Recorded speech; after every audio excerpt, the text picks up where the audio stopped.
Thank you very much, Janet. It's indeed an honor. When I look at this group of people behind me, I won't repeat their names, but I've known many of them through the years, some 10 years ago, some 20, some 30, and some 40, but some 40 are gone.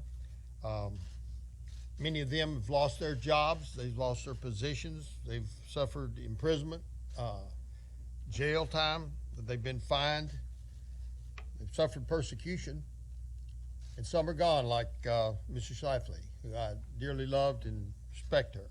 But you know, they all have one thing in common, which reminds me of a story. When I first got into politics, they said in the court system, they said 3 things you have to have for being a good candidate. That's honesty, dedication, and experience.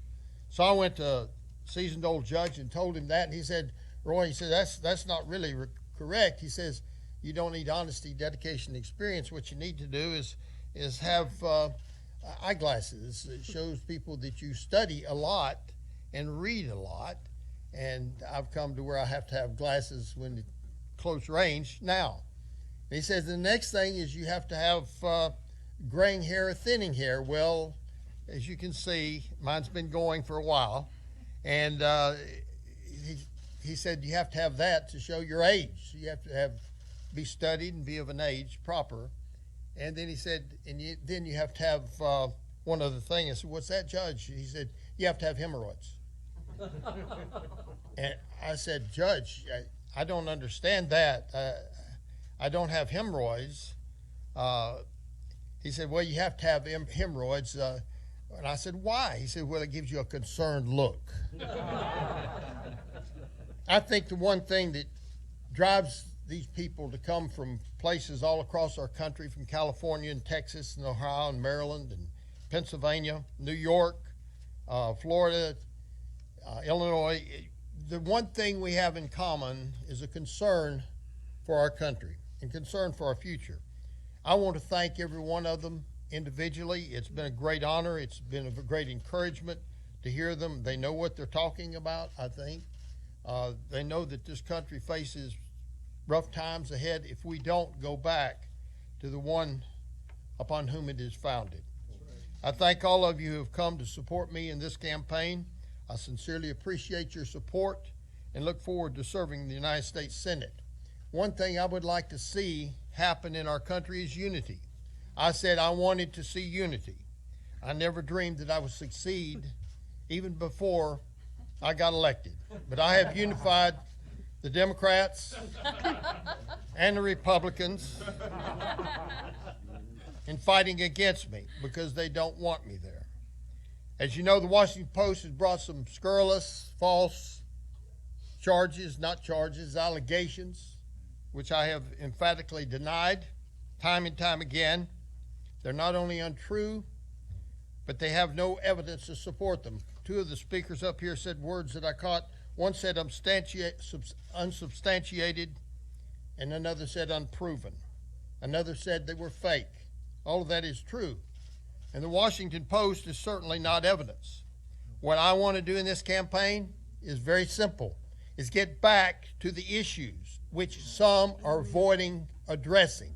I haven't had one question from the press or the media about issues in this case since these allegations have occurred. What is important is how we address the future of this country, about cutting taxes, rebuilding our military, repealing Obamacare, and putting good judges and justices on the federal and Supreme Court of the United States. We've got to stop judicial supremacy or we're losing our form of government. Many of you have recognized that this is an effort by Mitch McConnell and his cronies to steal this election from the people of Alabama, and they will not stand for it. They overcame $30 million and voted me in the primary, and now they're trying a different tactic. They even, the other day we got a call from one big magazine that you all recognize if I say the name. I don't want to say it. But they got a call and said, asked me to step down from the campaign. Well, I want to tell you who needs to step down. That's Mitch McConnell.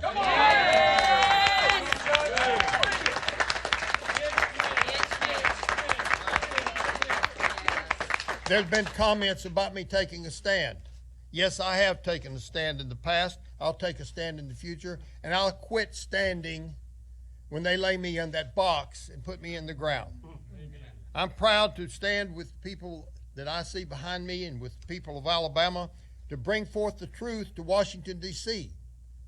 Not just about what we stand for, but what the people of this country stand for. An acknowledgement of God, an acknowledgement of the Constitution, an acknowledgement that we need moral value back in our country, and without God, we can never succeed. I want to thank you for coming here.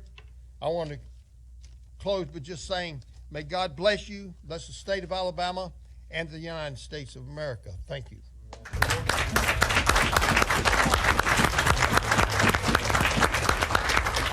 Now the moment you've all been waiting for. Let's take a few questions. As Judge Roy Moore, I want to give you a treat. Part of this is we just want to honor you, just want to bless you. Our whole idea is here just to encourage you, to stand with you, and as our gift to you, and I know that won't hold very long, but as Reagan said, we paid for this microphone. We want to allow questions regarding issues. So let's see if we can break into something and not handle anything else about the unsubstantiated allegations. As you've said, the Washington Post is not evidence, and we're going to talk about issues today. If anyone has a question about issues. Yes, sir. The major issue here is, Judge, did you touch any of these women who have accused you of touching them? Just answer it unequivocally. This is a room of faith. God's listening to you too. Answer the question, please. He's already answered that no, question. Answer that question. Have you ever touched any of them, sir? Listen, he's already answered let him that speak. question. He's running for Senate, ma'am. He has spoken repeatedly. In fact, I heard him answer that question. Let him speak. He can answer the question. We paid for this microphone.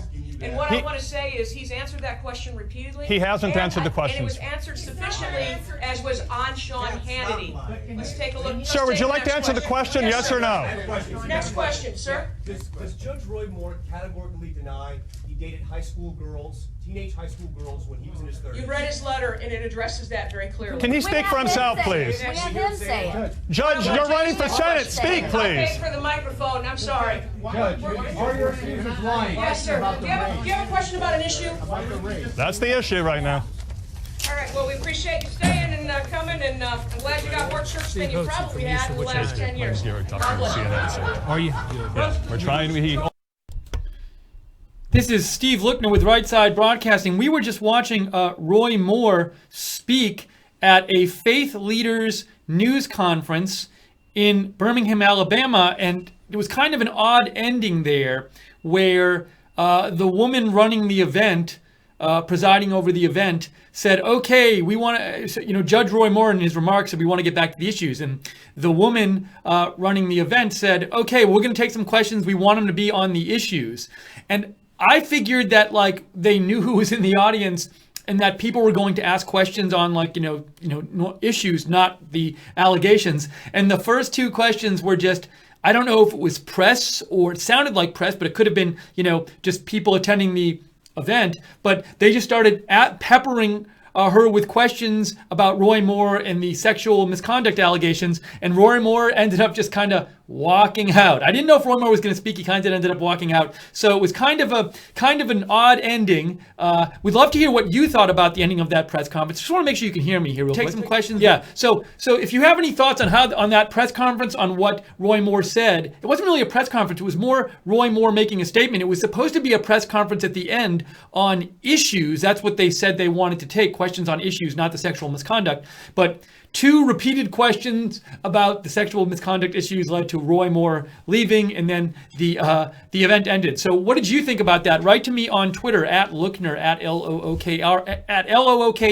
Do you have any comments on what we just saw? This is Right Side Broadcasting, by the way.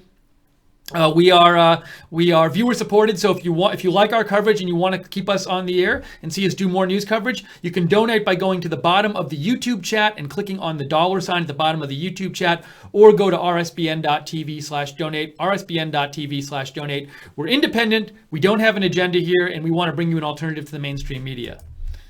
But that was kind of an odd ending to that presser. Gwen 100% Trump wrote, Judge Moore did the right thing. He walked off. Good for him. WAPO is not evidence. Yeah, so Judge Moore, in his remarks, the parts of his remarks where he talked about the misconduct allegations, a couple of things he said. One thing he said is he claimed there was no evidence. The allegations against him were unproven. They're unsubstantiated. He did say the Washington Post is certainly not evidence. He also said, I want to get back to the issues no one's talking about. I don't get any questions about issues anymore. We should be talking about tax cuts, about the Supreme Court, that kind of stuff. He also said this is an effort by Mitch McConnell and his cronies to steal the election. That was all according to Roy Moore. Let's see if you have any more comments on this. Ronnie Mercer writes in, why won't Gloria Allred turn over the yearbook? 2 different colors of ink, really? I have seen that report about 2 different colors of ink. The problem is, I think you'd really need to see the yearbook to really ascertain that. I mean, photos can look weird and lighting can look weird. And maybe if I had it in front of me, I'd say they're really 2 different colors of inks. Ink can fade over time. So I do think, it would be nice if we could get some kind of neutral experts to look at this thing. I don't know if that's going to end up happening, but that would be good. But thanks, Ronnie, for writing in. Let's see here if there are more comments. Tommy Deplorable writes, it was totally right to end, you're saying for Judge Moore to end the news conference. Too bad it prevents him from addressing issues yet again. And I am interested in knowing who asked the questions at the end of the press conference. Who were the 2 people who asked? Were they reporters? Because I guess my thought is if they were reporters and if the organizers knew they were reporters, then I would think they would anticipate those kind of questions. Now, maybe the organizers didn't know who was there or didn't know they were going to ask that kind of stuff. I guess it's a bit odd to see Roy Moore put in that position. Like, because if he's brought to this event and he speaks, I would think you kind of want to make sure before you take questions that it's not going to be questions that bother Roy Moore. Now, so normally you wouldn't put Roy Moore in that position. I'm guessing Roy Moore wouldn't have been okay with taking questions if he knew it was just going to be the press shouting questions about the misconduct. So I don't know how that ended up working out, but I don't think the plan was for it to be an open press conference. I think their plan was to have some kind of control there and have the questions be on, as they said, the issues besides misconduct, but didn't work out that way. Don't know how that happened, but it did happen. But it was interesting to see it. Central Florida for Trump writes in, can we clone Roy Moore? Waited a long time to have a senator like this. Thanks, RSBN, for all you do. Thanks for writing in, Central Florida for Trump. Thanks, by the way, to our moderators. We have JC and Barbara Braley, and Jude is here. And very soon, by the way, we are going to be, and we have moderators on our website as well, Common Sense and Gleno.